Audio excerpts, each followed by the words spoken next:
அதிமுகவினரின் மனைவிகள் இந்த முறை திமுகவிற்கு வாக்களிப்பார்கள் என திமுகவின் கோவை செல்வராஜ் பேசியுள்ளது பரபரப்பை ஏற்படுத்தியுள்ளது.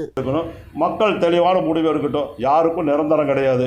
முதலமைச்சர் அவர்கள் இன்னைக்கு சிறப்பாக ஆட்சி பண்ணிட்டு இருக்காரு. பஸ் பயணம் எடுத்துக்க 450 கோடி பெண்கள் இன்னைக்கு பஸ்ஸில் பயணம் பண்ணியிருக்காங்க. 1,17,30,30 பேருக்கு இன்னைக்கு 1000 ரூபா மாசமான போகுது. அண்ணா திமுக காரருடைய மனைவிமார்கள் கூட இந்த முறை திமுகவுக்கு ஓட்டு போடுவாங்க. இவங்க சொல்றது யாரும் கேட்க மாட்டாங்க. வீட்டில் மருந்து வாங்கறதுக்கு, பால் வாங்கறதுக்கு, கேஸ் சிலிண்டர் வாங்கறதுக்கு, குழந்தைகளுக்கு இந்த அண்ணா திமுக உறுப்பினராக இருக்கக்கூடிய வீட்டில் வாங்குற பணத்தில் தான் சுகர் பேஷண்ட்டுகளுக்கு மாத்திரை வாங்கி கொடுத்துட்டு இருக்காங்க மனைவிமார்கள். இந்த பணம் எல்லாம் அரசாங்கத்தோட பணம்.